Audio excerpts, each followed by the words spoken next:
بسم الله الرحمن الرحيم. ألف لام ميم. ذلك الكتاب لا ريب فيه هدى للمتقين الذين يؤمنون بالغيب ويقيمون الصلاة ومما رزقناهم ينفقون والذين يؤمنون بما أنزل إليك وما أنزل من قبلك وبالآخرة هم يوقنون أولئك على هدى من ربهم وأولئك هم المفلحون إن الذين كفروا سواء عليهم أأنذرتهم أم لم تنذرهم لا يؤمنون ختم الله على قلوبهم وعلى سمعهم وعلى أبصارهم غشاوة ولهم عذاب عظيم ومن الناس من يقول آمنا بالله وباليوم الآخر وما هم بمؤمنين يخادعون الله والذين آمنوا وما يخدعون إلا أنفسهم وما يشعرون في قلوبهم مرض فزادهم الله مرضا ولهم عذاب أليم بما كانوا يكذبون وإذا قيل لهم لا تفسدوا في الأرض قالوا إنما نحن مصلحون ألا إنهم هم المفسدون ولكن لا يشعرون وإذا قيل لهم آمنوا كما آمن الناس قالوا أنؤمن كما آمن السفهاء ألا إنهم هم السفهاء ولكن لا يعلمون وإذا لقوا الذين آمنوا قالوا آمنا وإذا خلوا إلى شياطينهم قالوا إنا معكم إنما نحن مستهزئون الله يستهزئ بهم ويمدهم في طغيانهم يعمهون أولئك الذين اشتروا الضلالة بالهدى فما ربحت تجارتهم وما كانوا مهتدين مثلهم كمثل الذي استوقد نارا فلما أضاءت ما حوله ذهب الله بنورهم وتركهم في ظلمات لا يبصرون صم بكم عمي فهم لا يرجعون أو كصيب من السماء فيه ظلمات ورعد وبرق يجعلون أصابعهم في آذانهم من الصواعق حذر الموت والله محيط بالكافرين يكاد البرق يخطف أبصارهم كلما أضاء لهم مشوا فيه وإذا أظلم عليهم قاموا ولو شاء الله لذهب بسمعهم وأبصارهم إن الله على كل شيء قدير. يا أيها الناس اعبدوا ربكم الذي خلقكم والذين من قبلكم لعلكم تتقون. الذي جعل لكم الأرض فراشا والسماء بناء وأنزل من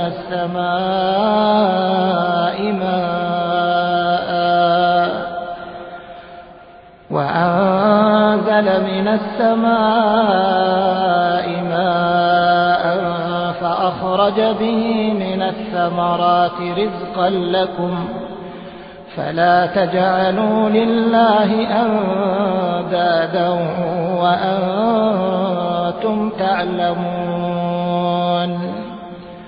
وإن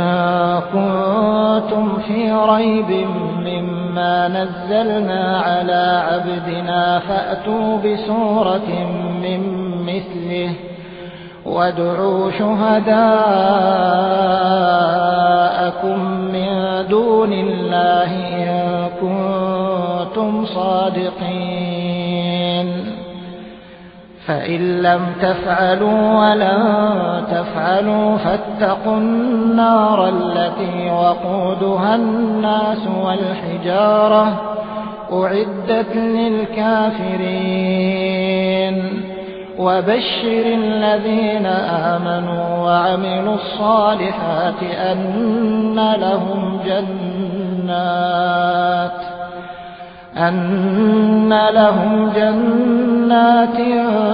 تجري من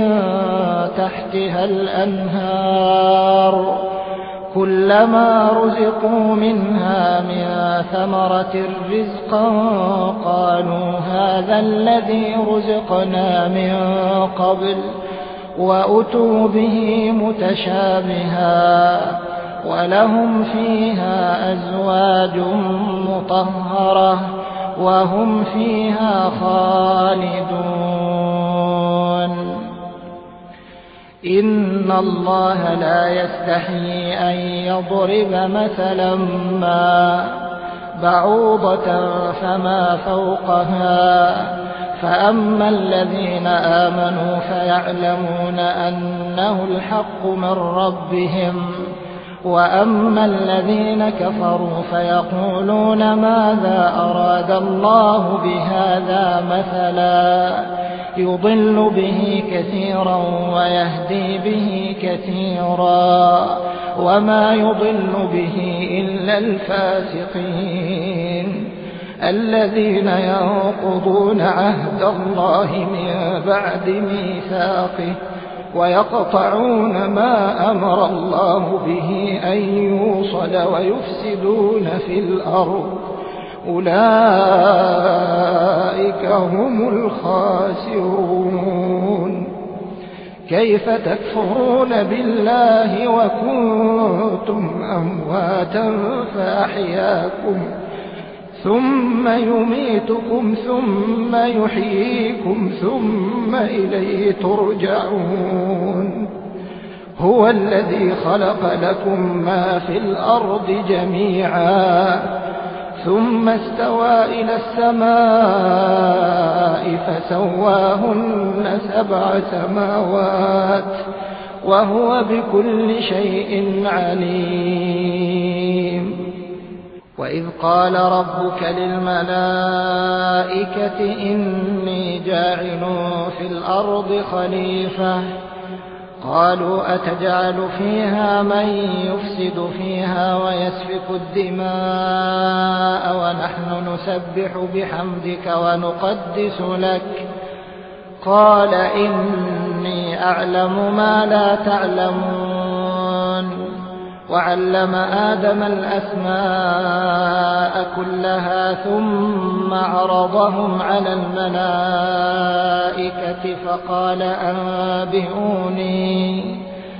فقال أنبئوني بأسماء هؤلاء إن كنتم صادقين. قالوا سبحانك لا علم لنا إلا ما علمتنا إنك أنت العليم الحكيم. قال يا آدم أنبئهم بأسمائهم. فلما أنبأهم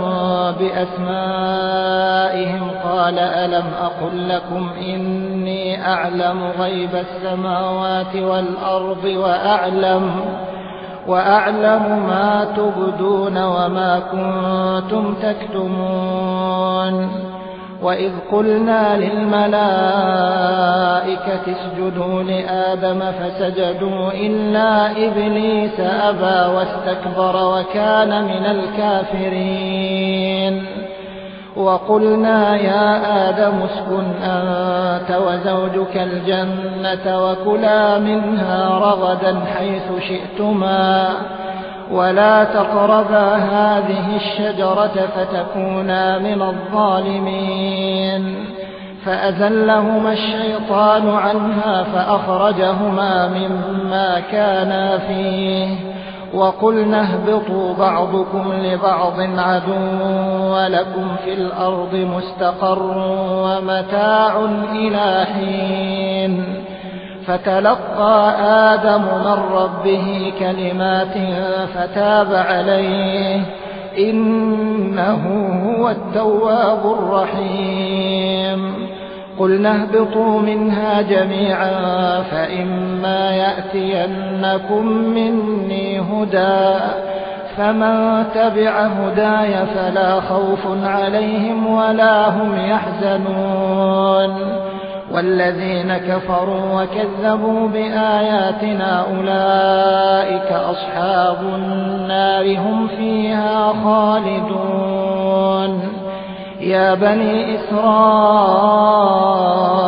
اذكروا نعمتي التي أنعمت عليكم وأوفوا بعهدي أوف بعهدكم وإياي فارهبون.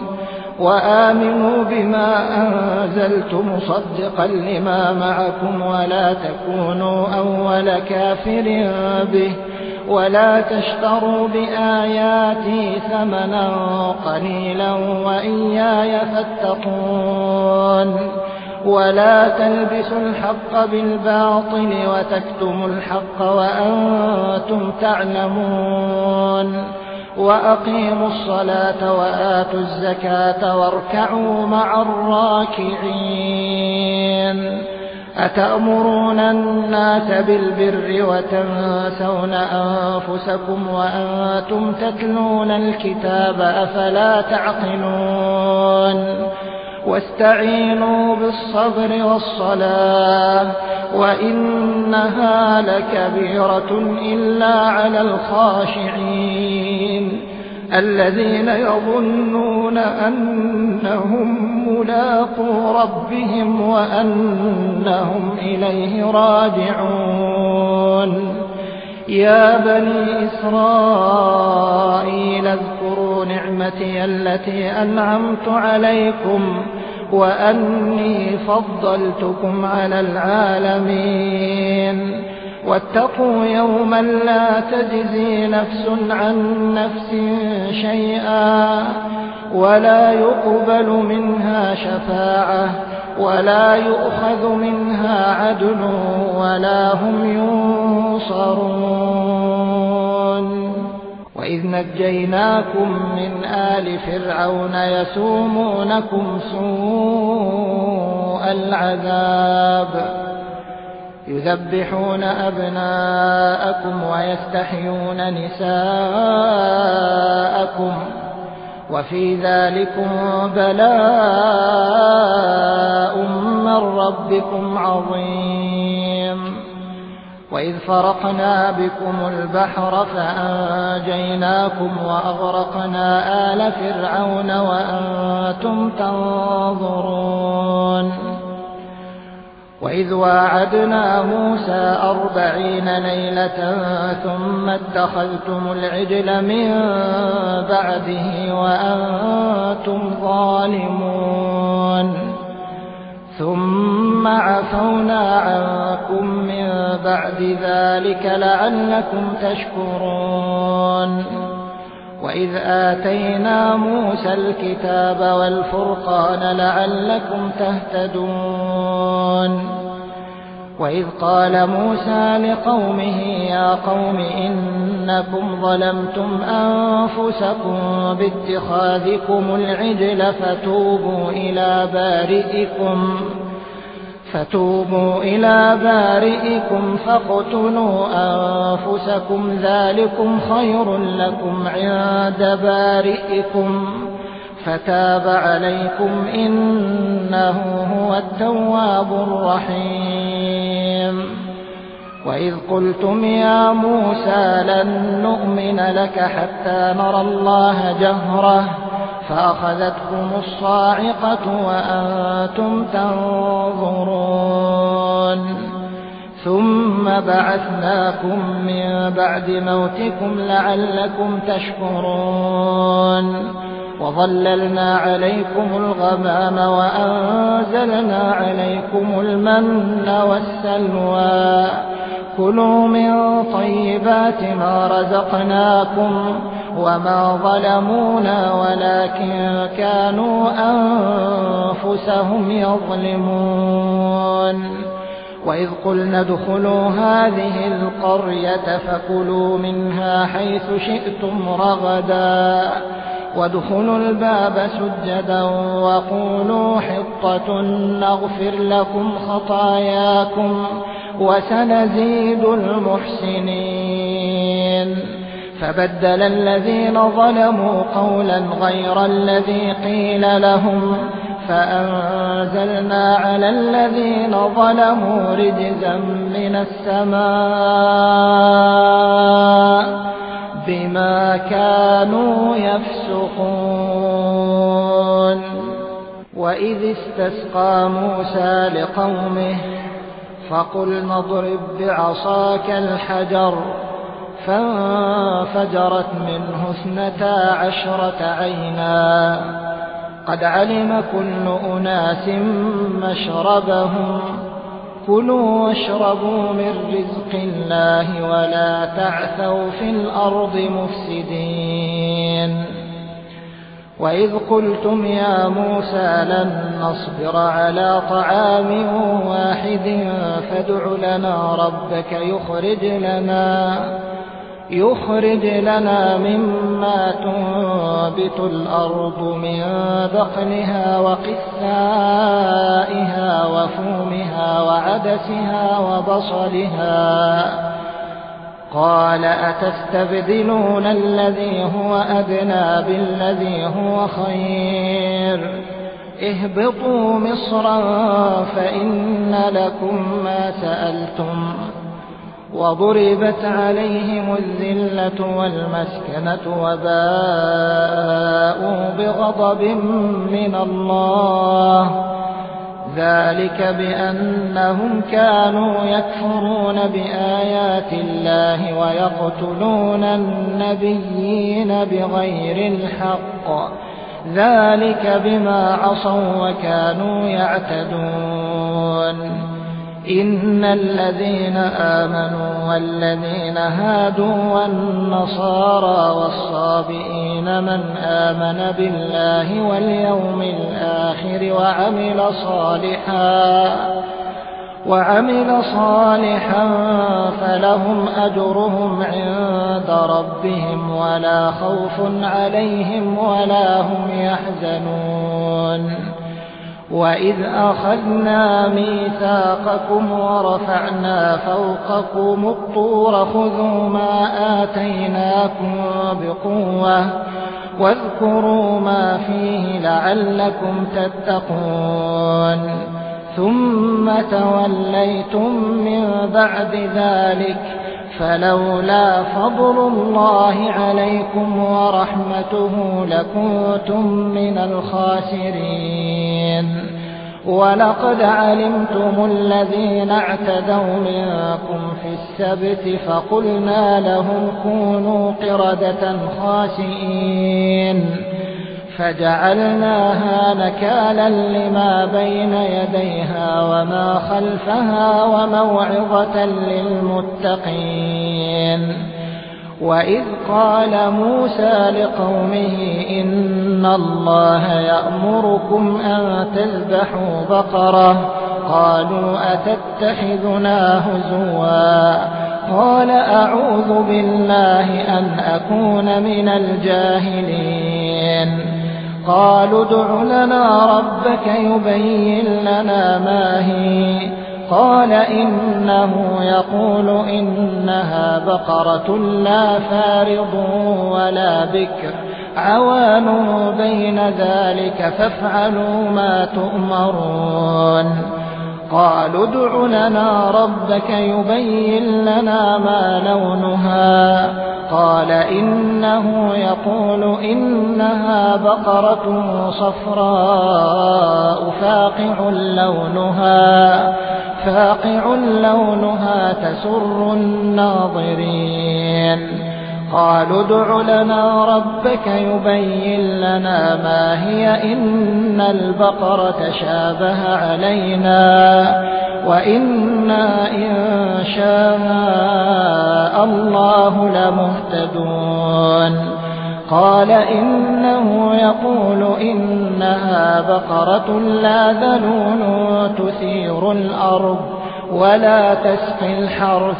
مسلمة لا شية فيها. قالوا الآن جئت بالحق فذبحوها وما كادوا يفعلون. وإذ قتلتم نفسا فادارأتم فيها والله مخرج ما كنتم تكتمون. فقلنا اضربوه ببعضها كذلك يحيي الله الموتى ويريكم آياته لعلكم تعقلون. ثم قست قلوبكم من بعد ذلك فهي كالحجارة أو أشد قسوة وإن من الحجارة لما يتفجر منه الأنهار وإن منها لما يشقق فيخرج منه الماء وإن منها لما يهبط من خشية الله وما الله بغافل عما تعملون. أفتطمعون أن يؤمنوا لكم وقد كان فريق منهم يسمعون كلام الله ثم يحرفونه من بعد ما عقلوه وهم يعلمون. وإذا لقوا الذين آمنوا قالوا آمنا وإذا خلا بعضهم إلى بعض قالوا أتحدثونهم بما فتح الله عليكم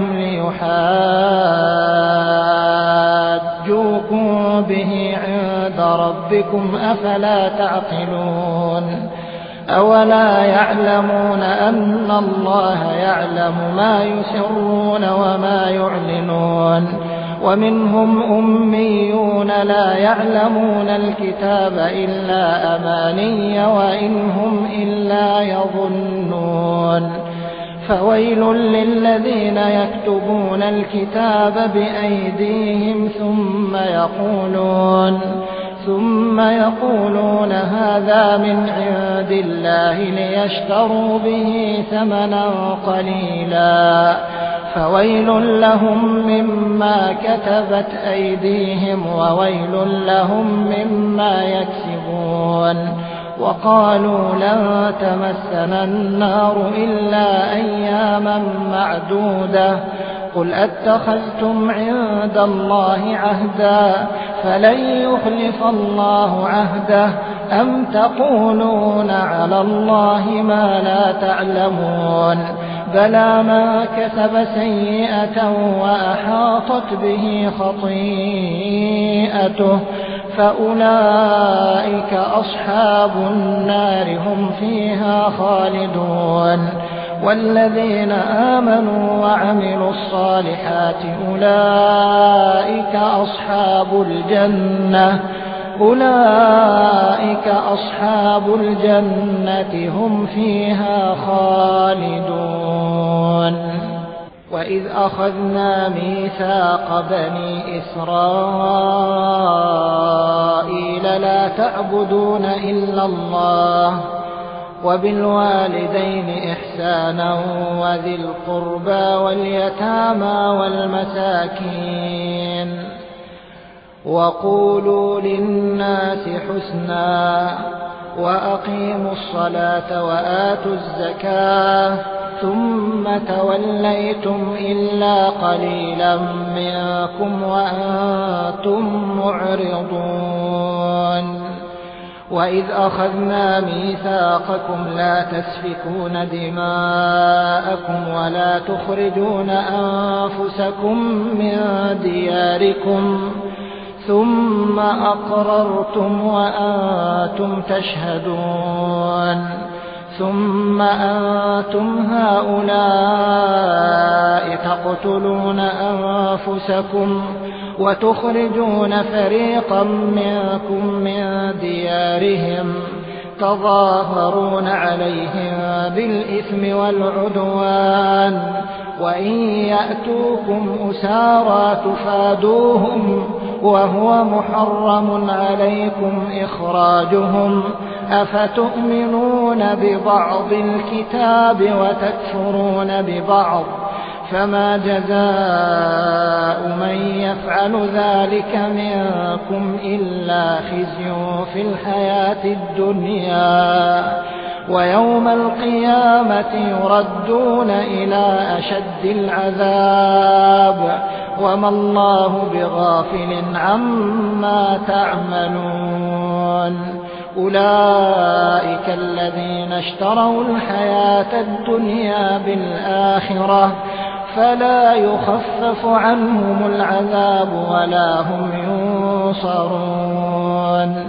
ولقد آتينا موسى الكتاب وقفينا من بعده بالرسل وآتينا عيسى ابن مريم البينات وأيدناه بروح القدس أفكلما جاءكم رسول بما لا تهوى أنفسكم استكبرتم ففريقا كذبتم وفريقا تقتلون وقالوا قلوبنا غلف بل لعنهم الله بكفرهم فقليلا ما يؤمنون ولما جاءهم كتاب من عند الله مصدق لما معهم وكانوا من قبل يستفتحون على الذين كفروا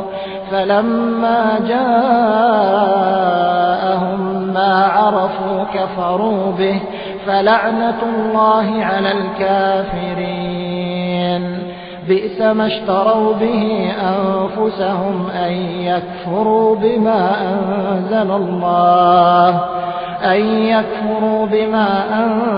الله بغيا أن ينزل الله من فضله على من يشاء من عباده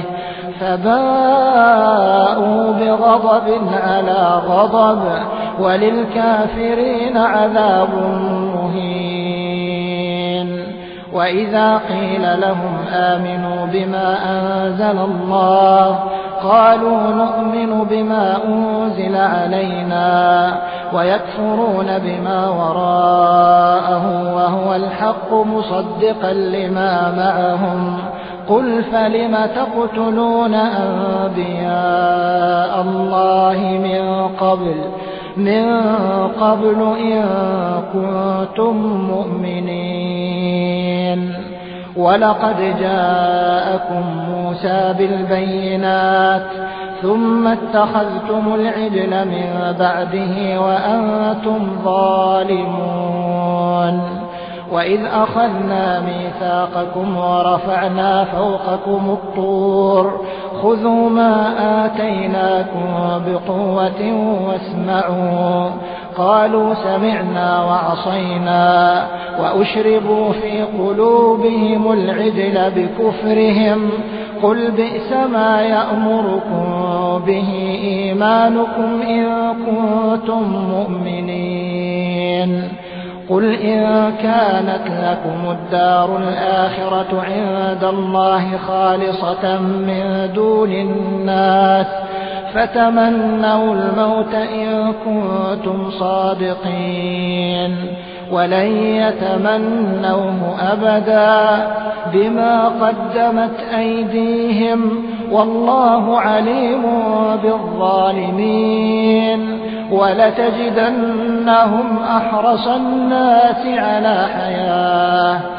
ولتجدنهم أحرص الناس على حياة ومن الذين أشركوا يود أحدهم لو يعمر 1000 سنة وما هو بمزحزحه من العذاب أن يعمر والله بصير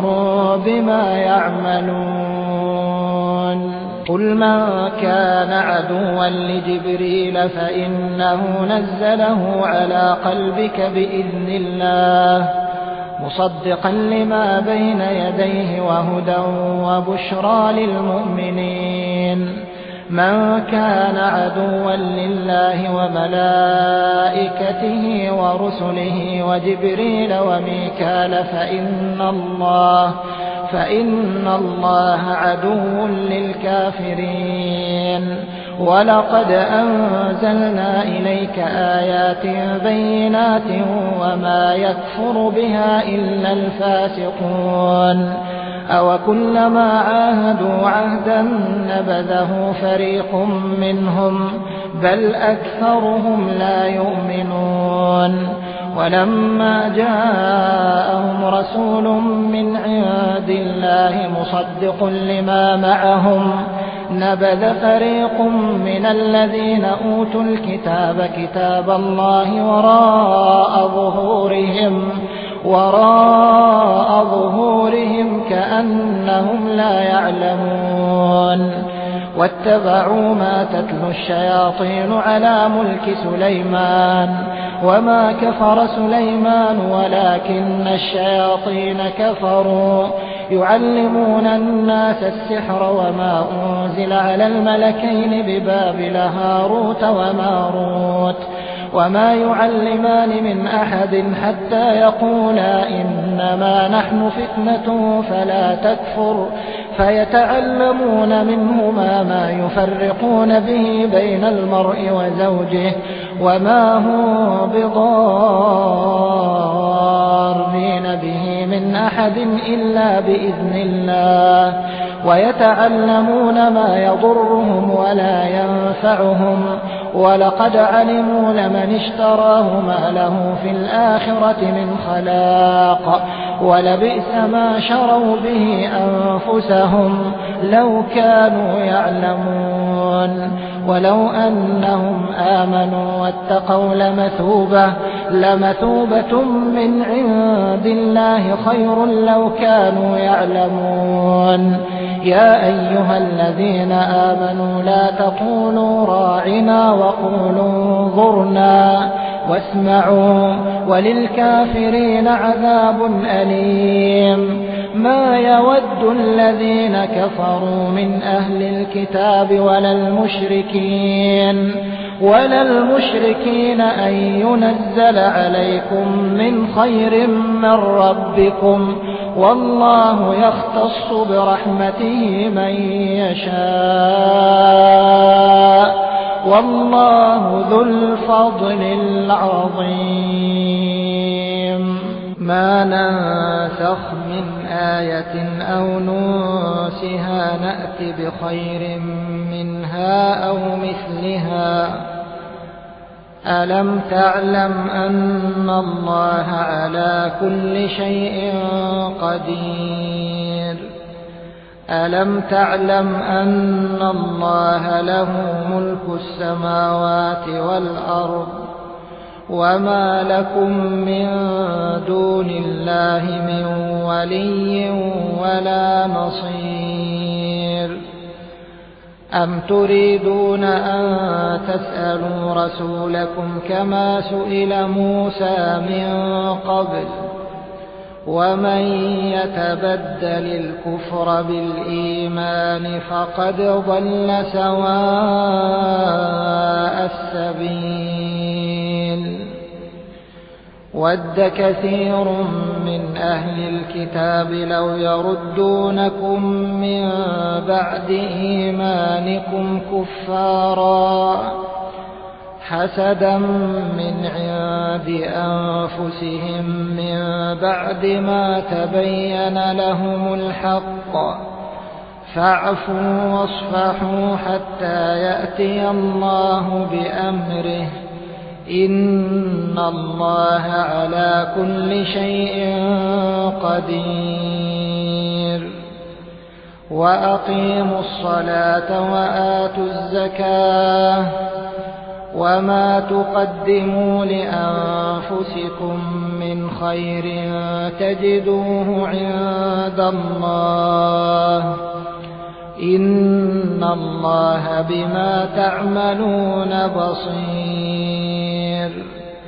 وقالوا لن يدخل الجنة إلا من كان هودا أو نصارى تلك أمانيهم قل هاتوا برهانكم إن كنتم صادقين بلى من أسلم وجهه لله وهو محسن فله أجره عند ربه ولا خوف عليهم ولا هم يحزنون وقالت اليهود ليست النصارى على شيء وقالت النصارى ليست اليهود على شيء وهم يتلون الكتاب كذلك قال الذين لا يعلمون مثل قولهم فالله يحكم بينهم يوم القيامة فيما كانوا فيه يختلفون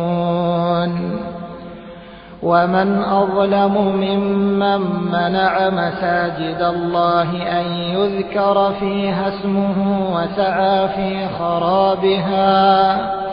أولئك ما كان لهم أن يدخلوها إلا خائفين لهم في الدنيا خزي ولهم في الآخرة عذاب عظيم ولله المشرق والمغرب فأينما تولوا فثم وجه الله إن الله واسع عليم وقالوا اتخذ الله ولدا سبحانه بل له ما في السماوات والأرض كل له قانتون بديع السماوات والأرض وإذا قضى أمرا فإنما يقول له كن فيكون قال الذين لا يعلمون لولا يكلمنا الله أو تأتينا آية كذلك قال الذين من قبلهم مثل قولهم تشابهت قلوبهم قد بينا الآيات لقوم يوقنون إنا أرسلناك بالحق بشيرا ونذيرا ولا تسأل عن أصحاب الجحيم ولن ترضى عنك اليهود ولا النصارى حتى تتبع ملتهم قل إن هدى الله هو الهدى ولئن اتبعت أهواءهم بعد الذي جاءك من العلم ما لك من الله من ولي ولا نصير الذين آتيناهم الكتاب يتلونه حق تلاوته أولئك يؤمنون به ومن يكفر به فأولئك هم الخاسرون يا بني إسرائيل اذكروا نعمتي التي أنعمت عليكم وأني فضلتكم على العالمين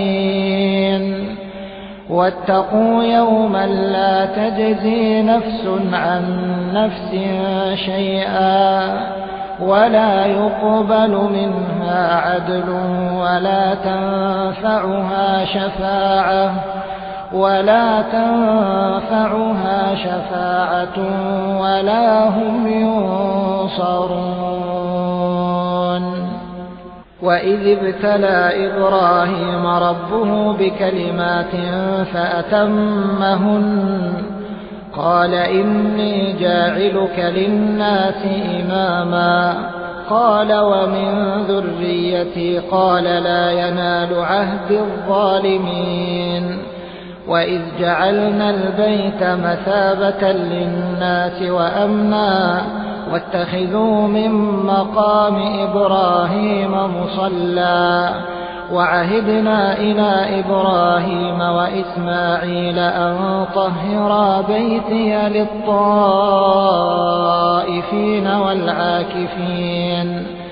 والعاكفين والركع السجود وإذ قال إبراهيم رب اجعل هذا بلدا آمنا وارزق أهله من الثمرات من آمن منه بالله واليوم الآخر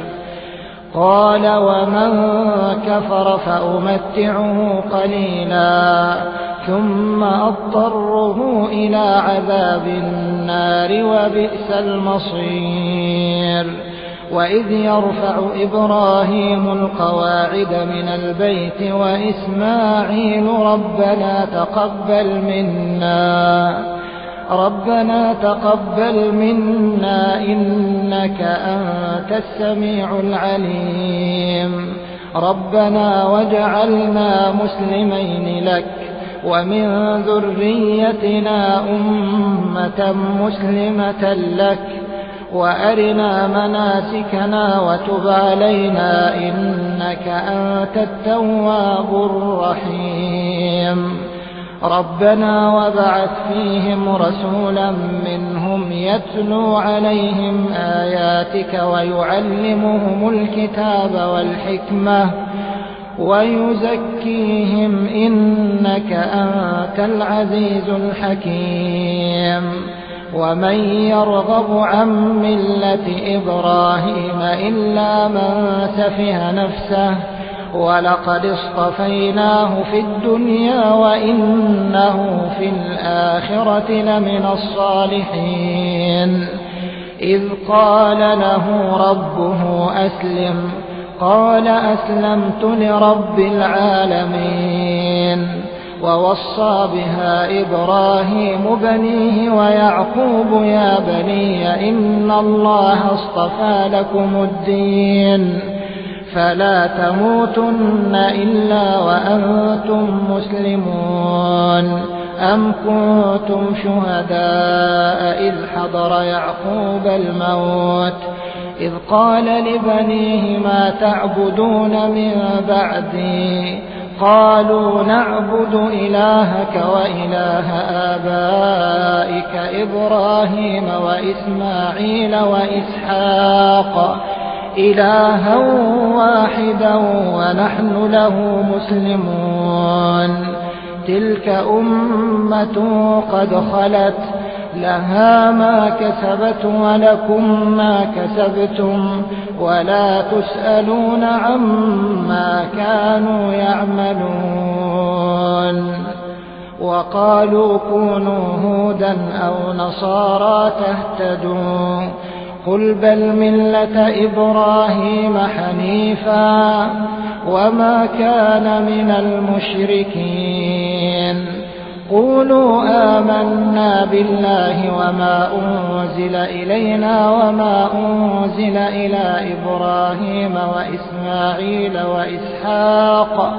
وإسحاق ويعقوب والأسباط وما أوتي موسى وعيسى وما أوتي النبيون من ربهم لا نفرق بين أحد منهم ونحن له مسلمون. فإن آمنوا بمثل ما آمنتم به فقد اهتدوا وإن تولوا فإنما هم في شقاق فسيكفيكهم الله وهو السميع العليم. صبغة الله ومن أحسن من الله صبغة ونحن له عابدون.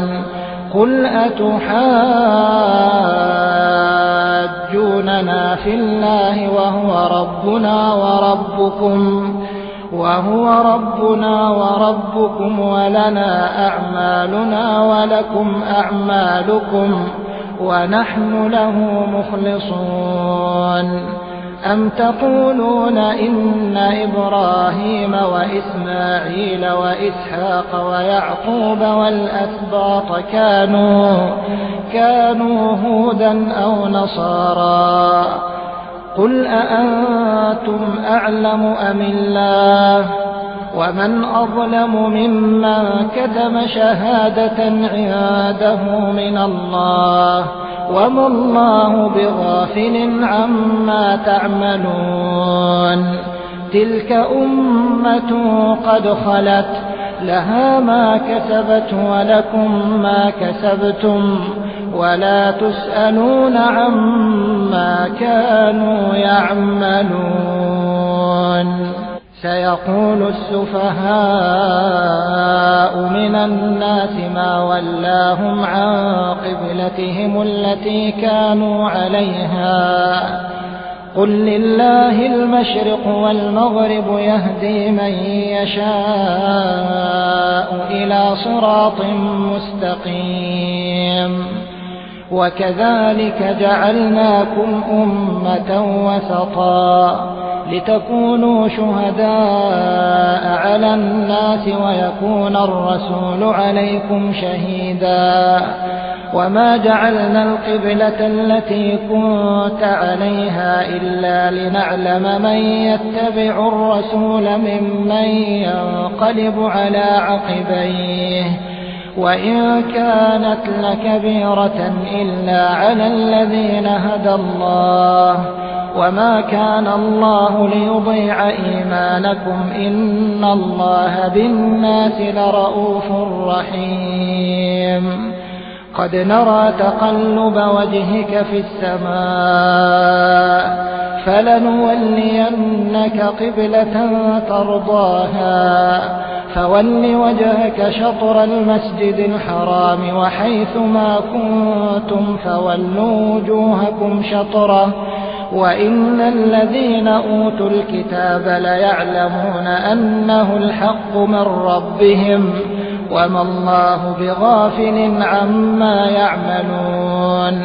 ولئن أتيت الذين أوتوا الكتاب بكل آية ما تبعوا قبلتك وما أنت بتابع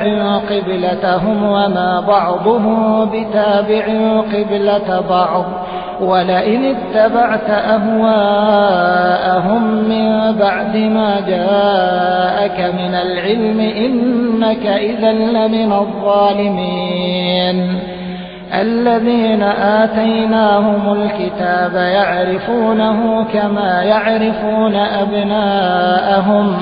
وإن فريقا منهم ليكتمون الحق وهم يعلمون. الحق من ربك فلا تكونن من الممترين. ولكل وجهة هو موليها فاستبقوا الخيرات أينما تكونوا يأت بكم الله جميعا إن الله على كل شيء قدير. ومن حيث خرجت فول وجهك شطر المسجد الحرام وإنه للحق من ربك وما الله بغافل عما تعملون. ومن حيث خرجت فول وجهك شطر المسجد الحرام وحيث ما كنتم فولوا وجوهكم شطره لئلا يكون للناس عليكم حجة إلا الذين ظلموا منهم فلا تخشوهم واخشوني ولأتم نعمتي عليكم ولعلكم تهتدون.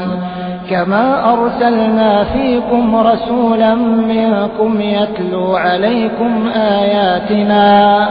ويزكيكم ويعلمكم الكتاب والحكمة ويعلمكم ما لم تكونوا تعلمون. فاذكروني أذكركم واشكروا لي ولا تكفرون. يا أيها الذين آمنوا استعينوا بالصبر والصلاة إن الله مع الصابرين. ولا تقولوا لمن يقتل في سبيل الله أموات بل أحياء ولكن لا تشعرون. ولنبلونكم بشيء من الخوف والجوع ونقص من الأموال والأنفس والثمرات وبشر الصابرين الذين إذا أصابتهم مصيبة قالوا إنا لله وإنا إليه راجعون. أولئك عليهم صلوات من ربهم ورحمة وأولئك هم المهتدون. إن الصفا والمروة من شعائر الله فمن حج البيت أو اعتمر فلا جناح عليه أن يطوف بهما ومن تطوع خيرا فإن الله شاكر عليم. إن الذين يكتمون ما أنزلنا من البينات والهدى من بعد ما بيناه للناس في الكتاب أولئك يلعنهم الله ويلعنهم اللاعنون إلا الذين تابوا وأصلحوا وبينوا فأولئك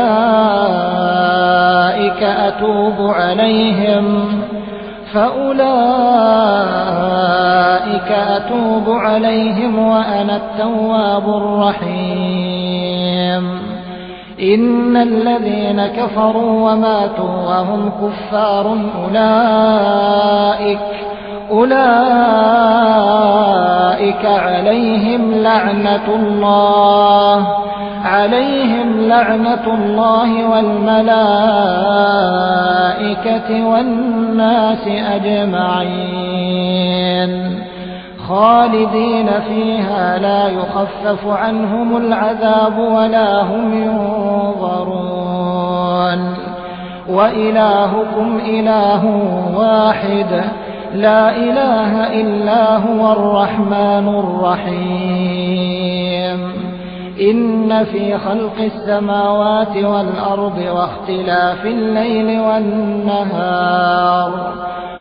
والفلك التي تجري في البحر بما ينفع الناس وما أنزل الله من السماء من ماء فأحيا به الأرض بعد موتها وبث فيها من كل دابة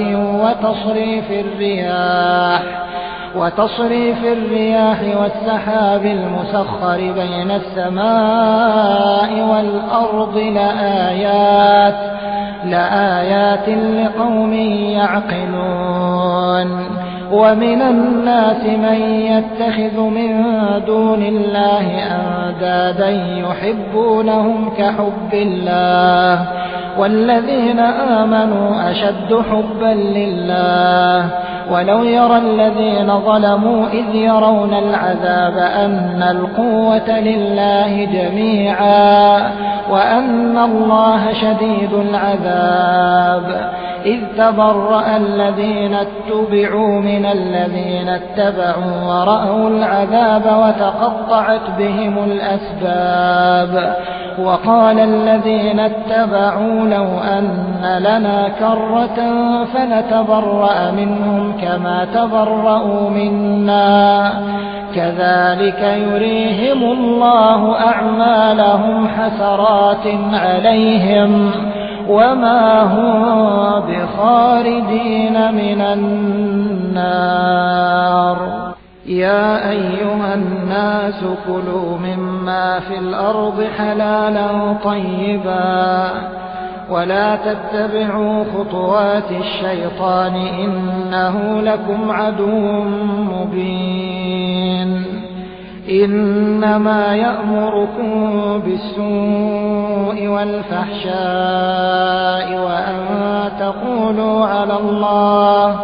وأن تقولوا على الله ما لا تعلمون وإذا قيل لهم اتبعوا ما أنزل الله قالوا بل نتبع ما ألفينا عليه آباءنا أولو كان آباؤهم لا يعقلون شيئا ولا يهتدون ومثل الذين كفروا كمثل الذي ينعق بما لا يسمع إلا دعاء ونداء صم بكم عمي فهم لا يعقلون يا أيها الذين آمنوا كلوا من طيبات ما رزقناكم واشكروا لله إن كنتم إياه تعبدون إنما حرم عليكم الميتة والدم ولحم الخنزير وما أهل به لغير الله فمن اضطر غير باغ ولا عاد فلا إثم عليه إن الله غفور رحيم إن الذين يكتمون ما أنزل الله من الكتاب ويشترون به ثمنا قليلا أولئك ما يأكلون في بطونهم إلا النار ولا يكلمهم الله يوم القيامة ولا يزكيهم ولهم عذاب أليم أولئك الذين اشتروا الضلالة بالهدى والعذاب بالمغفرة فما أصبرهم على النار ذلك بأن الله نزل الكتاب بالحق وإن الذين اختلفوا في الكتاب لفي شقاق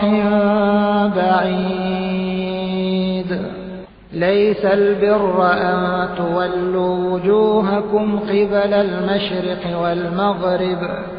ولكن البر من آمن بالله واليوم الآخر والملائكة والكتاب والنبيين وآتى المال على حبه ذوي القربى واليتامى والمساكين وابن السبيل والسائلين وفي الرقاب وأقام الصلاة وآتى الزكاة والموفون بعهدهم إذا عاهدوا والصابرين في البأساء والضراء وحين البأس أولئك الذين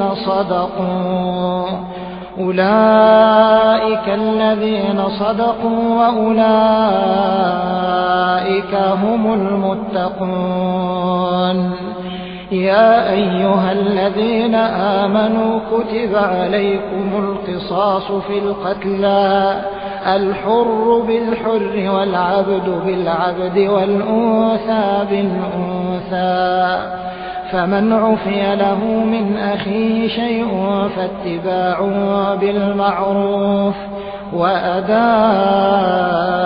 إليه بإحسان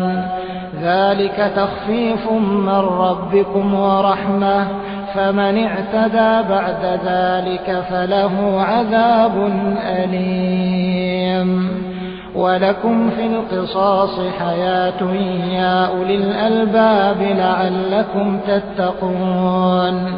كتب عليكم إذا حضر أحدكم الموت إن ترك خيرا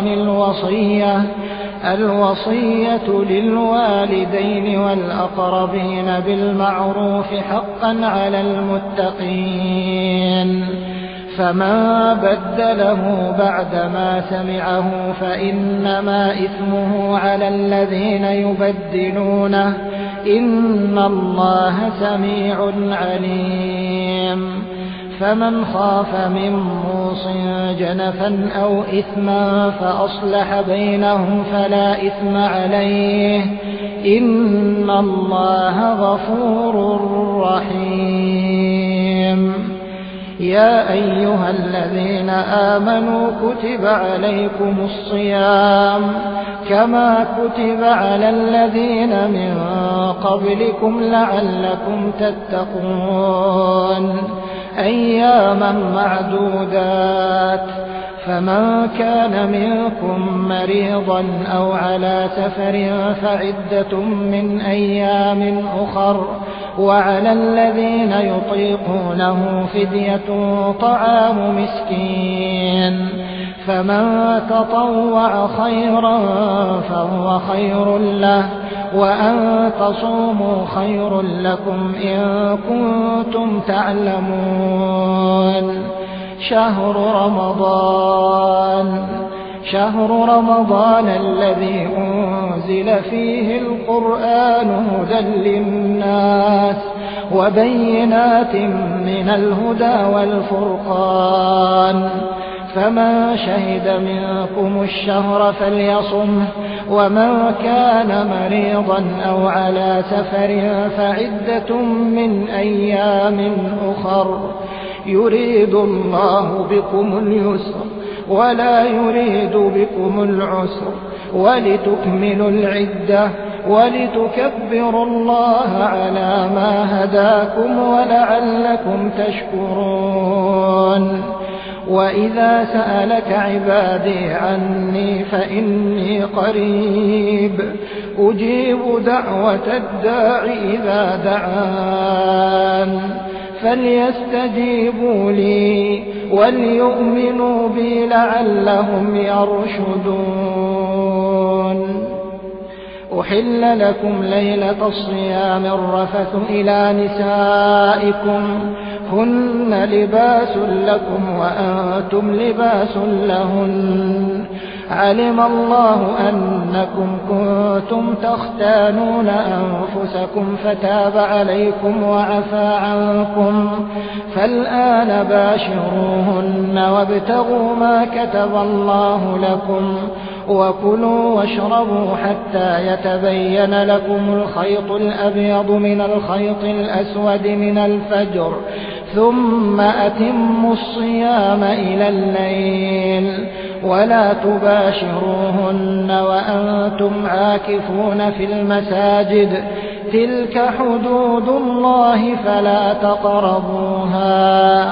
كذلك يبين الله آياته للناس لعلهم يتقون ولا تأكلوا أموالكم بينكم بالباطل وتدلوا بها إلى الحكام لتأكلوا فريقا من أموال الناس بالإثم وأنتم تعلمون يسألونك عن الأهلة قل هي مواقيت للناس والحج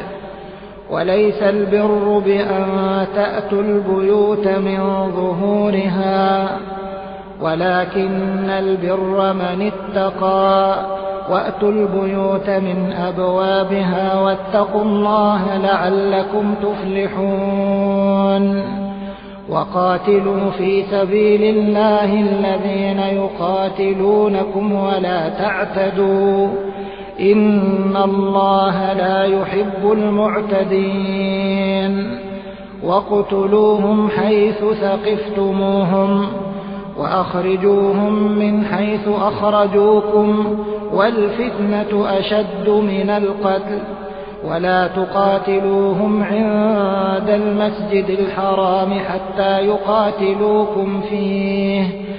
فإن قاتلوكم فاقتلوهم كذلك جزاء الكافرين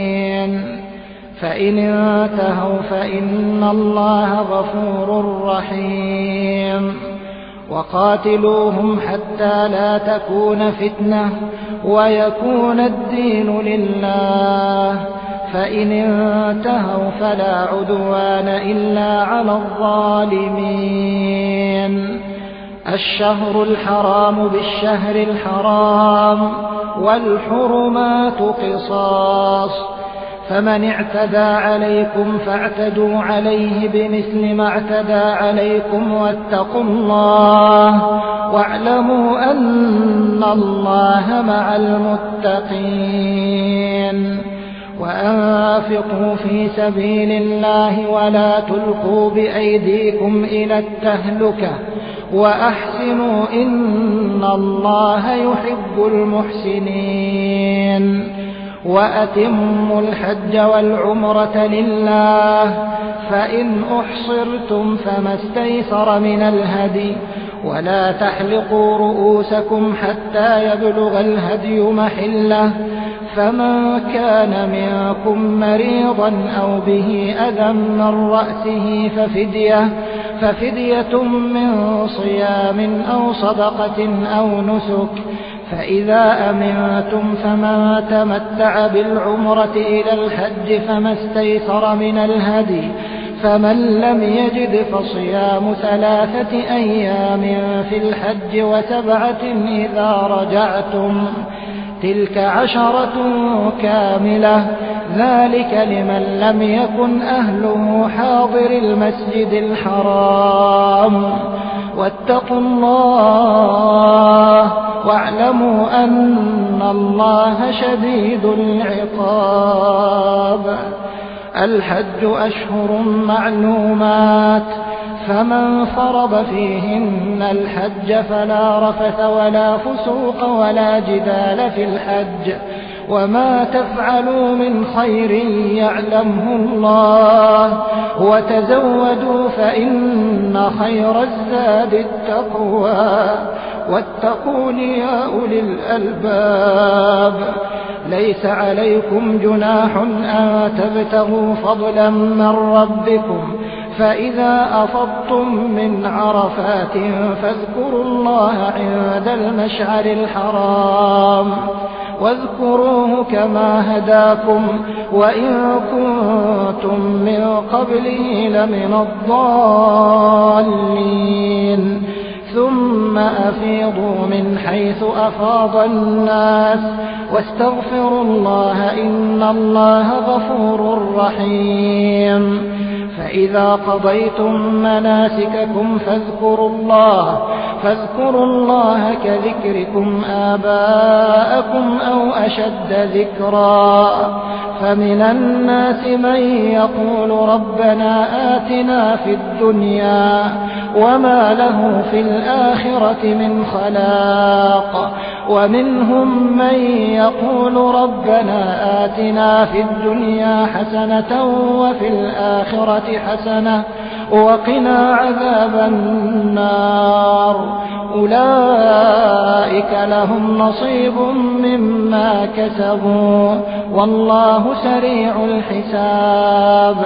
واذكروا الله في أيام معدودات فمن تعجل في يومين فلا إثم عليه ومن تأخر فلا إثم عليه لمن اتقى واتقوا الله واعلموا أنكم إليه تحشرون ومن الناس من يعجبك قوله في الحياة الدنيا ويشهد الله على ما في قلبه وهو ألد الخصام وإذا تولى سعى في الأرض ليفسد فيها ويهلك الحرث والنسل والله لا يحب الفساد وإذا قيل له اتق الله أخذته العزة بالإثم فحسبه جهنم ولبئس المهاد ومن الناس من يشري نفسه ابتغاء مرضات الله والله رؤوف بالعباد يا أيها الذين آمنوا ادخلوا في السلم كافة ولا تتبعوا خطوات الشيطان إنه لكم عدو مبين فإن زللتم من بعد ما جاءتكم البينات فاعلموا أن الله عزيز حكيم هل ينظرون إلا أن يأتيهم الله في ظلل من الغمام والملائكة وقضي الأمر وإلى الله ترجع الأمور سل بني إسرائيل كم آتيناهم من آية بينة ومن يبدل نعمة الله من بعد ما جاءته فإن الله شديد العقاب زين للذين كفروا الحياة الدنيا ويسخرون من الذين آمنوا والذين اتقوا فوقهم يوم القيامة والله يرزق من يشاء بغير حساب كان الناس أمة واحدة فبعث الله النبيين مبشرين ومنذرين وأنزل معهم الكتاب بالحق ليحكم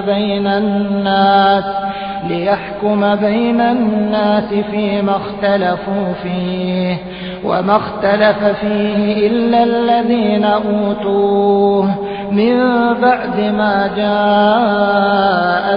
البينات بغيا بينهم فهدى الله الذين آمنوا لما اختلفوا فيه من الحق بإذنه والله يهدي من يشاء إلى صراط مستقيم أم حسبتم أن تدخلوا الجنة ولما يأتكم مثل الذين خلوا من قبلكم مستهم البأساء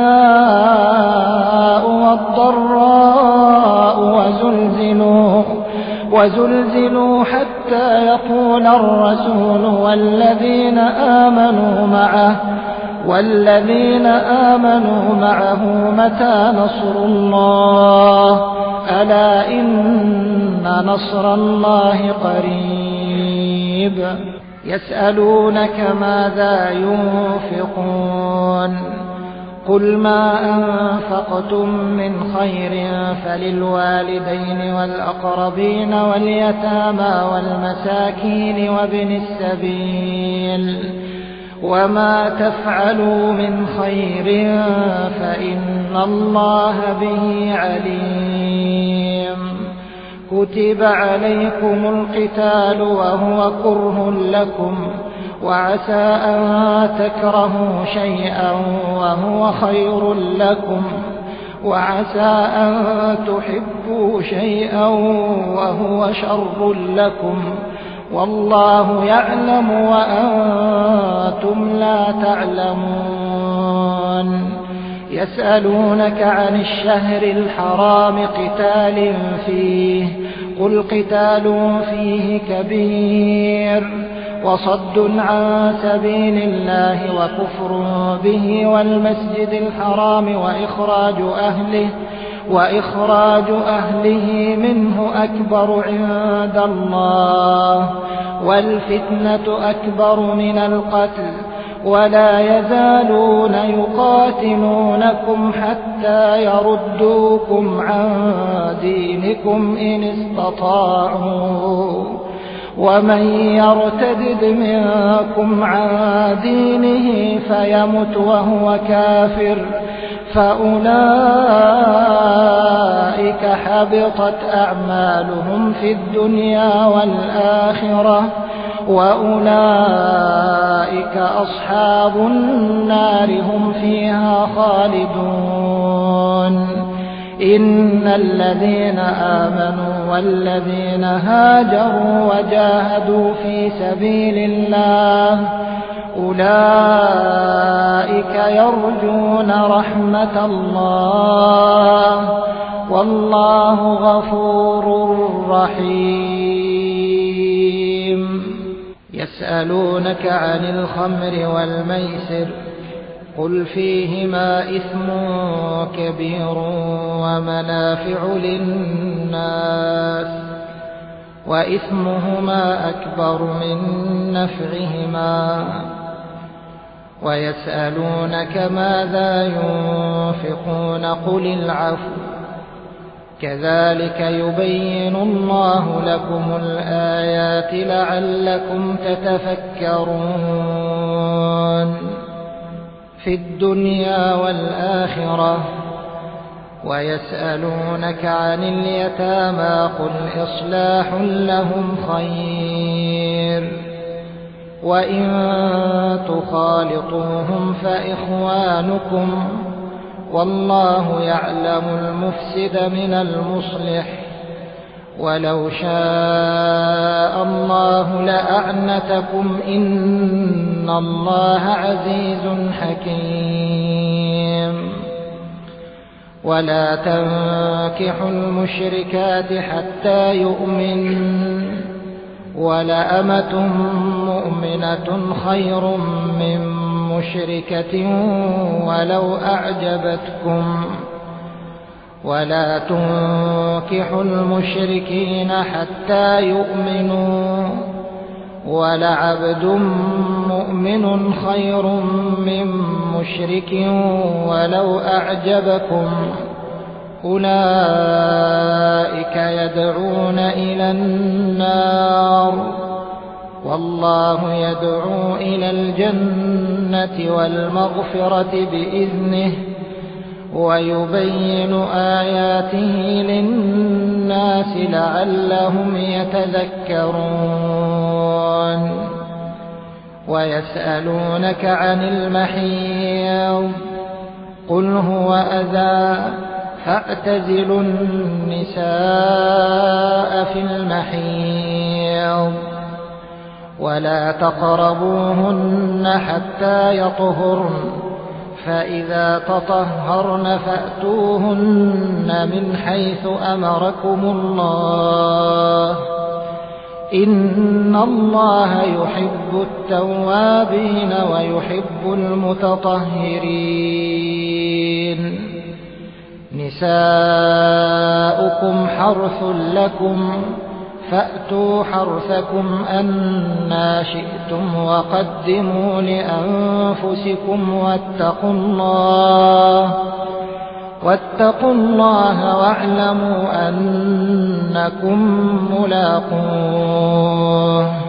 وبشر المؤمنين.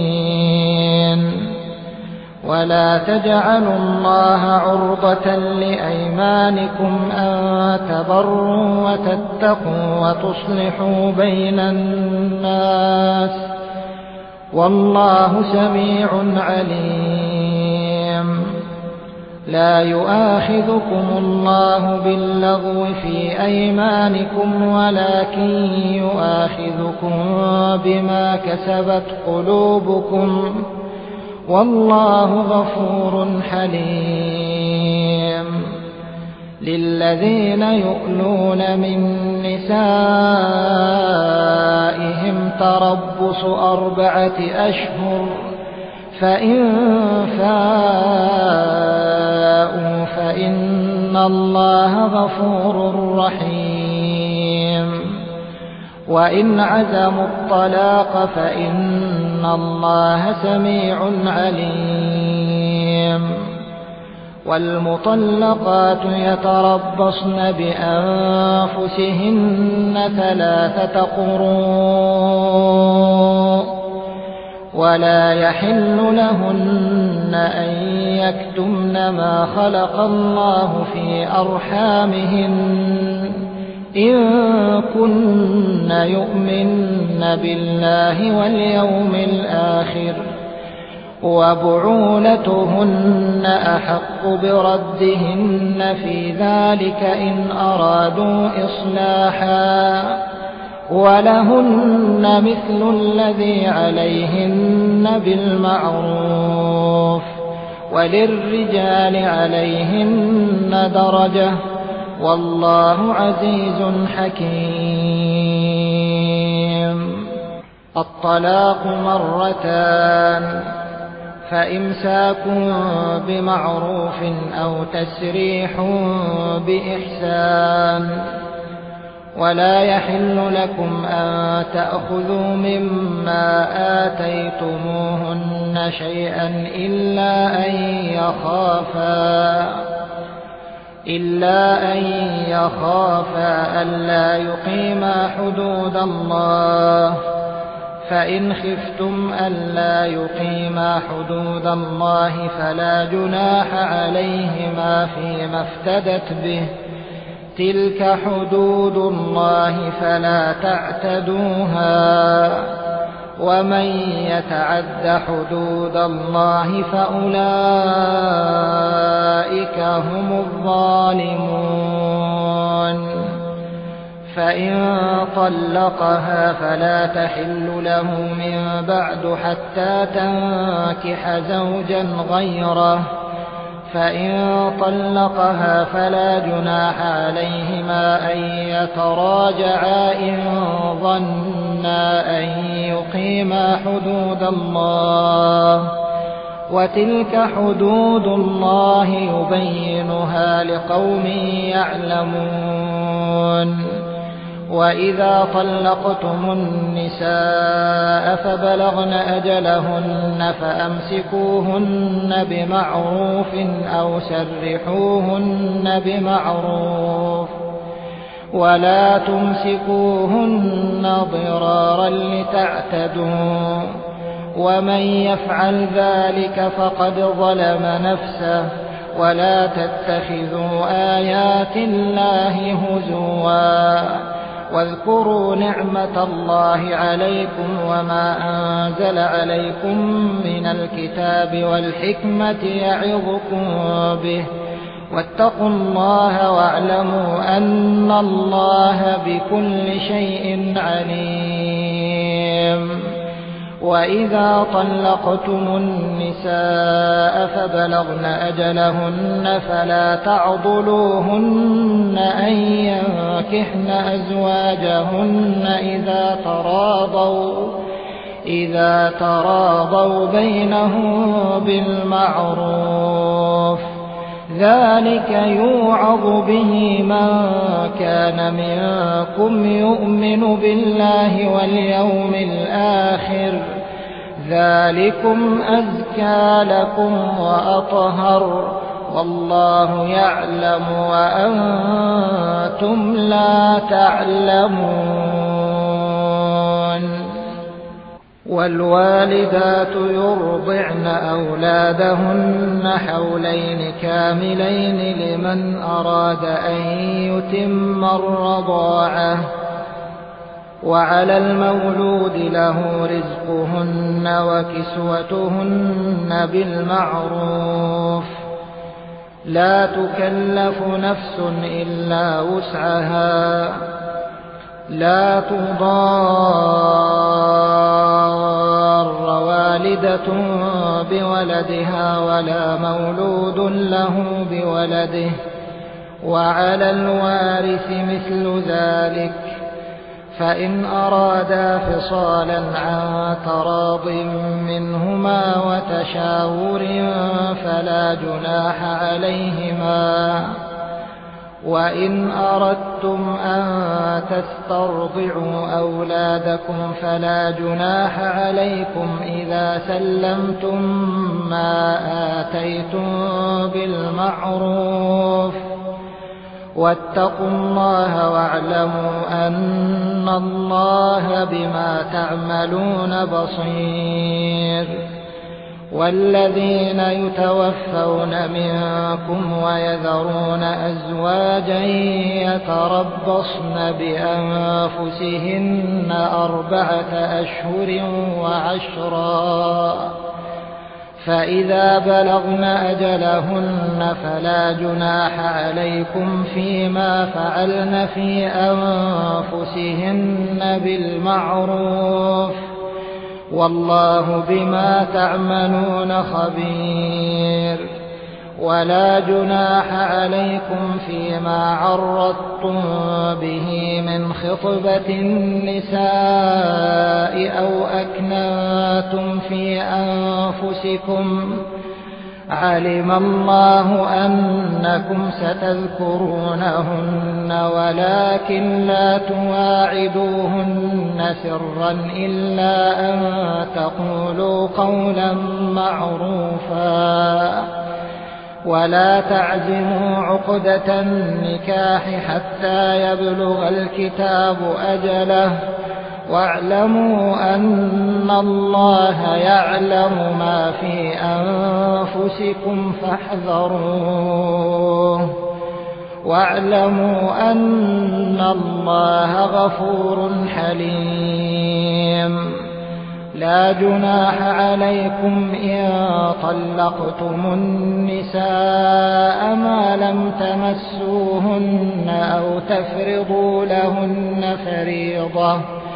ومتعوهن على الموسع قدره وعلى المقتر قدره متاعا بالمعروف حقا على المحسنين. وإن طلقتموهن من قبل أن تمسوهن وقد فرضتم لهن فريضة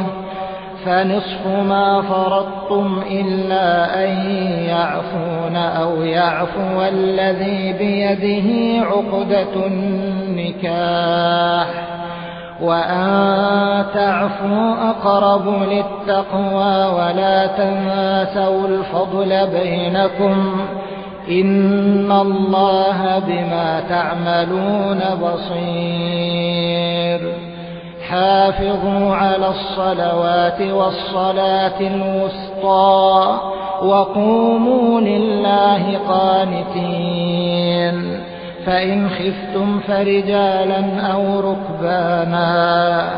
فإذا أمنتم فاذكروا الله كما علمكم ما لم تكونوا تعلمون. والذين يتوفون منكم ويذرون أزواجا وصية لأزواجهم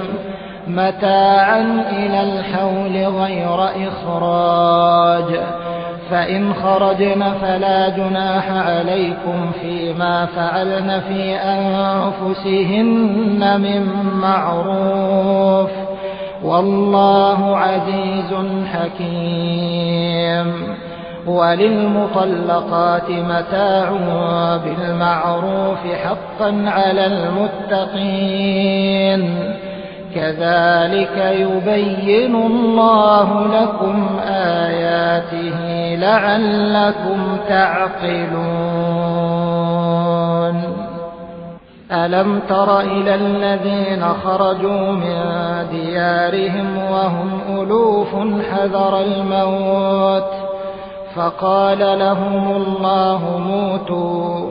ثم أحياهم، إن الله لذو فضل على الناس ولكن أكثر الناس لا يشكرون. وقاتلوا في سبيل الله واعلموا أن الله سميع عليم. من ذا الذي يقرض الله قرضا حسنا فيضاعفه له أضعافا كثيرة، والله يقبض ويبسط وإليه ترجعون. ألم تر إلى الملأ من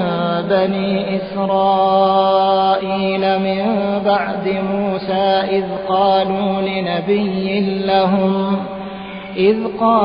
لنبي لهم ابعث لنا ملكا نقاتل في سبيل الله، قال هل عسيتم إن كتب عليكم القتال ألا تقاتلوا؟ قالوا وما لنا ألا نقاتل في سبيل الله وقد أخرجنا من ديارنا وأبنائنا، فلما كتب عليهم القتال تولوا إلا قليلا منهم، والله عليم بالظالمين. وقال لهم نبيهم إن الله قد بعث لكم طالوت ملكا، قالوا أنى يكون له الملك علينا ونحن أحق بالملك منه ولم يؤت سعة من المال، قال إن الله اصطفاه عليكم وزاده بسطة في العلم والجسم، والله يؤتي ملكه من يشاء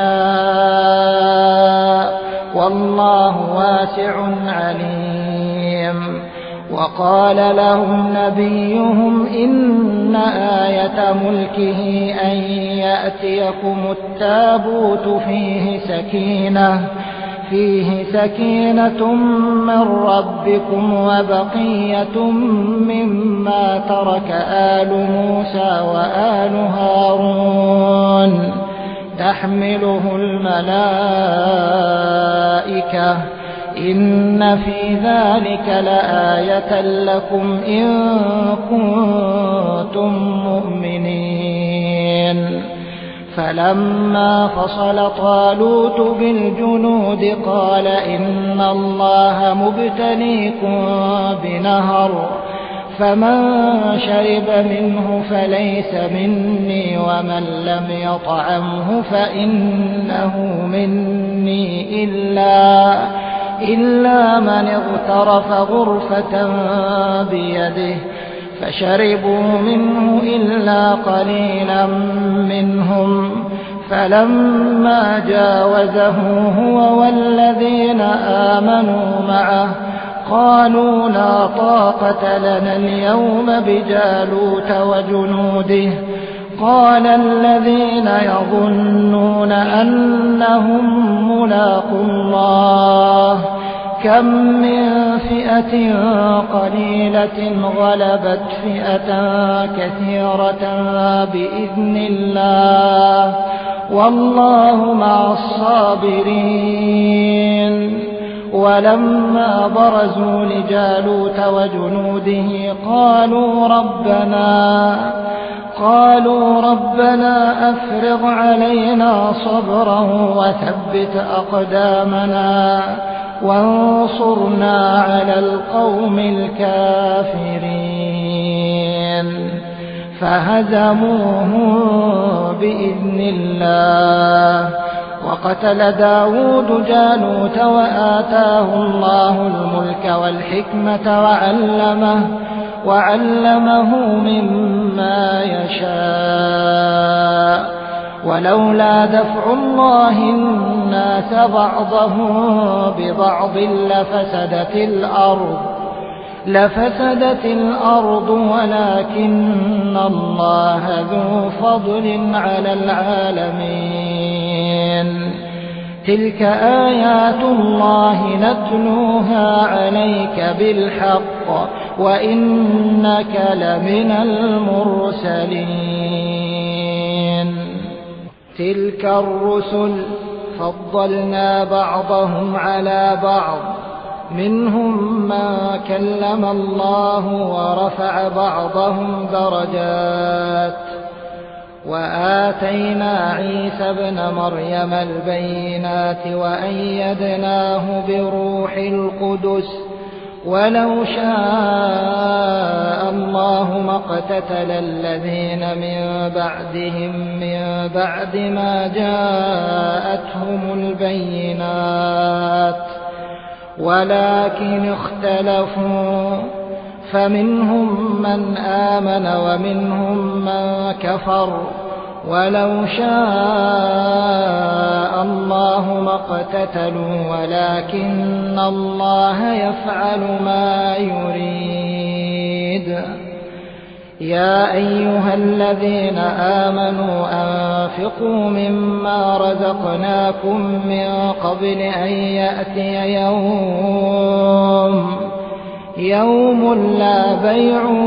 فيه ولا خلة ولا شفاعة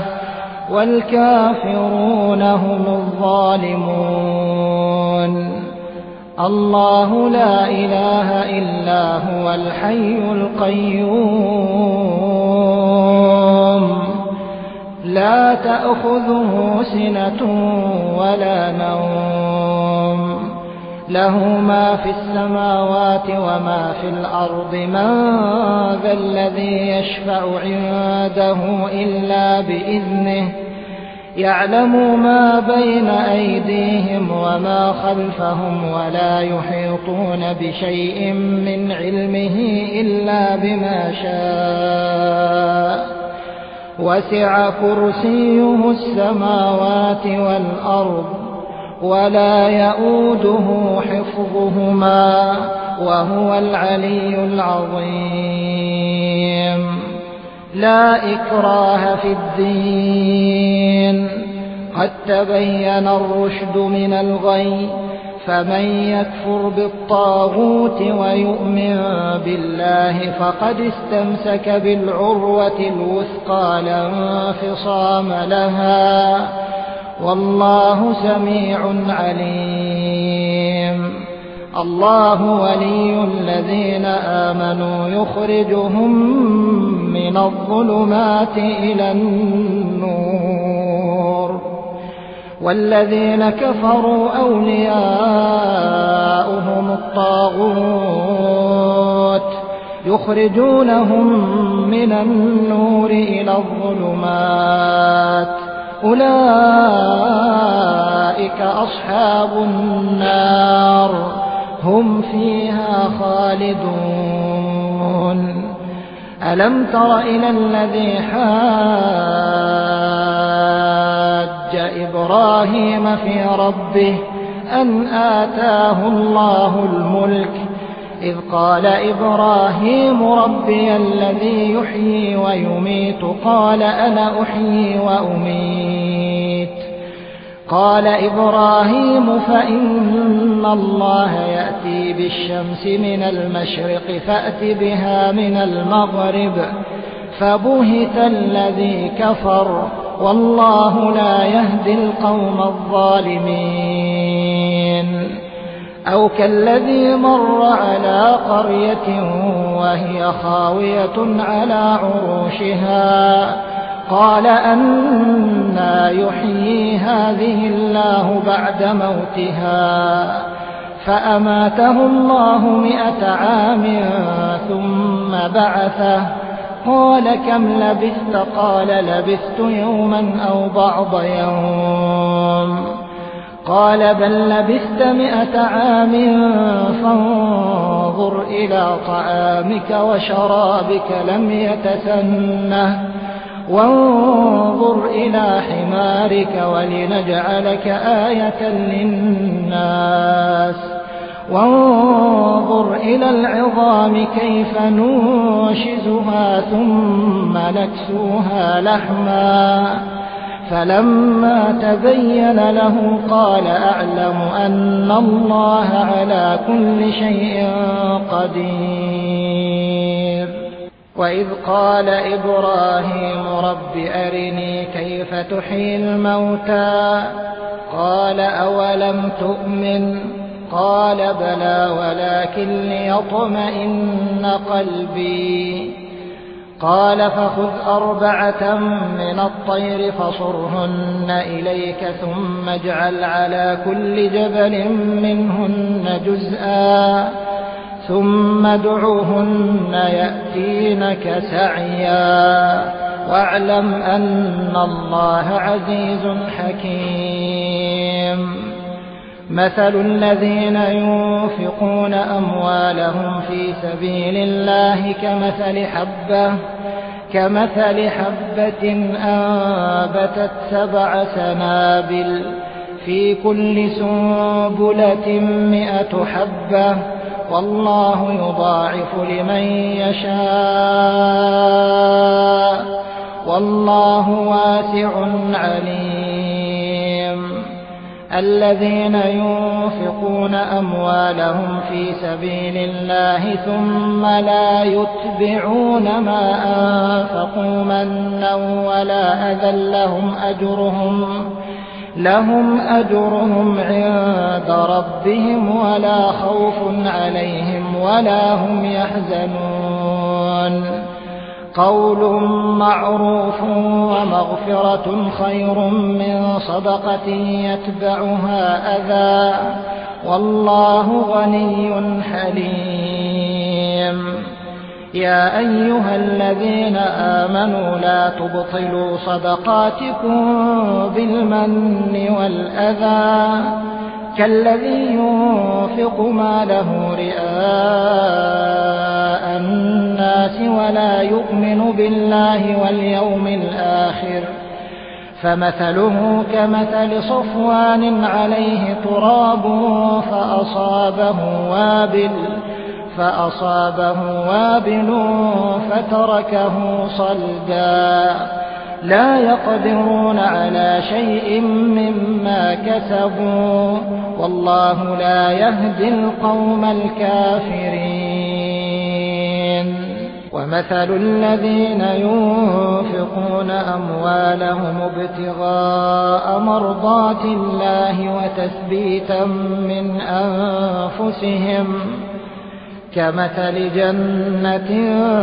بربوة أصابها وابل فآتت أكلها ضعفين فإن لم يصبها وابل فطل والله بما تعملون بصير أيود أحدكم أن تكون له جنة من نخيل وأعناب تجري من تحتها الأنهار له فيها من كل الثمرات وأصابه الكبر وله ذرية ضعفاء فأصابها إعصار فيه نار فاحترقت كذلك يبين الله لكم الآيات لعلكم تتفكرون يا أيها الذين آمنوا أنفقوا من طيبات ما كسبتم ومما أخرجنا لكم من الأرض ولا تيمموا الخبيث منه تنفقون ولستم بآخذيه إلا أن تغمضوا فيه واعلموا أن الله غني حميد الشيطان يعدكم الفقر ويأمركم بالفحشاء والله يعدكم مغفرة منه وفضلا والله واسع عليم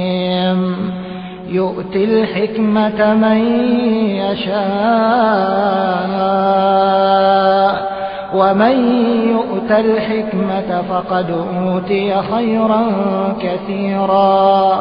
وما يذكر إلا أولو الألباب وما أنفقتم من نفقة أو نذرتم من نذر فإن الله يعلمه وما للظالمين من أنصار إن تبدوا الصدقات فنعما هي وإن تخفوها وتؤتوها الفقراء فهو خير لكم ويكفر عنكم من سيئاتكم والله بما تعملون خبير ليس عليك هداهم ولكن الله يهدي من يشاء وما تنفقوا من خير فلأنفسكم وما تنفقون إلا ابتغاء وجه الله وما تنفقوا من خير يوفى إليكم وأنتم لا تظلمون للفقراء الذين أحصروا في سبيل الله لا يستطيعون ضربا في الأرض يحسبهم الجاهل أغنياء من التعفف تعرفهم بسيماهم لا يسألون الناس إلحافا وما تنفقوا من خير فإن الله به عليم الذين ينفقون أموالهم بالليل والنهار سرا وعلانية فلهم أجرهم عند ربهم ولا خوف عليهم ولا هم يحزنون الذين يأكلون الربا لا يقومون إلا كما يقوم الذي يتخبطه الشيطان من المس ذلك بأنهم قالوا إنما البيع مثل الربا وأحل الله البيع وحرم الربا فمن جاءه موعظة من ربه فانتهى فله ما سلف وأمره إلى الله ومن عاد فأولئك أصحاب النار هم فيها خالدون يمحق الله الربا ويربي الصدقات والله لا يحب كل كفار أثيم إن الذين آمنوا وعملوا الصالحات وأقاموا الصلاة وآتوا الزكاة لهم أجرهم عند ربهم ولا خوف عليهم ولا هم يحزنون يا أيها الذين آمنوا اتقوا الله وذروا ما بقي من الربا إن كنتم مؤمنين فإن لم تفعلوا فأذنوا بحرب من الله ورسوله وإن تبتم فلكم رؤوس أموالكم لا تظلمون ولا تظلمون وإن كان ذو عسرة فنظرة إلى ميسرة وأن تصدقوا خير لكم إن كنتم تعلمون واتقوا يوما ترجعون فيه إلى الله ثم توفى كل نفس ما كسبت وهم لا يظلمون يا أيها الذين آمنوا إذا تداينتم بدين إلى أجل مسمى فاكتبوه وليكتب بينكم كاتب بالعدل ولا يأب كاتب أن يكتب كما علمه الله فليكتب وليملل الذي عليه الحق وليتق الله ربه ولا يبخس منه شيئا فإن كان الذي عليه الحق سفيها أو ضعيفا أو لا يستطيع أن يمل هو فليملل وليه بالعدل واستشهدوا شهيدين من رجالكم فإن لم يكونا رجلين فرجل وامرأتان ممن ترضون من الشهداء أن تضل إحداهما فتذكر إحداهما الأخرى ولا يأبى الشهداء إذا ما دعوا ولا تسأموا أن تكتبوه صغيرا أو كبيرا إلى أجله ذلكم أقسط عند الله وأقوم للشهادة وأدنى ألا ترتابوا إلا أن تكون تجارة حاضرة تديرونها بينكم فليس عليكم جناح ألا تكتبوها وأشهدوا إذا تبايعتم ولا يضار كاتب ولا شهيد وإن تفعلوا فإنه فسوق بكم واتقوا الله ويعلمكم الله والله بكل شيء عليم وإن كنتم على سفر ولم تجدوا كاتبا فرهان مقبوضة فإن أمن بعضكم بعضا فليؤدي الذي ائتمن أمانته وليتق الله ربه ولا تكتموا الشهادة ومن يكتمها فإنه آثم قلبه والله بما تعملون عليم لله ما في السماوات وما في الأرض وإن تبدوا ما في أنفسكم أو تخفوه يحاسبكم به الله فيغفر لمن يشاء ويعذب من يشاء والله على كل شيء قدير آمن الرسول بما أنزل إليه من ربه والمؤمنون كل آمن بالله وملائكته وكتبه ورسله لا نفرق بين أحد من رسله وقالوا سمعنا وأطعنا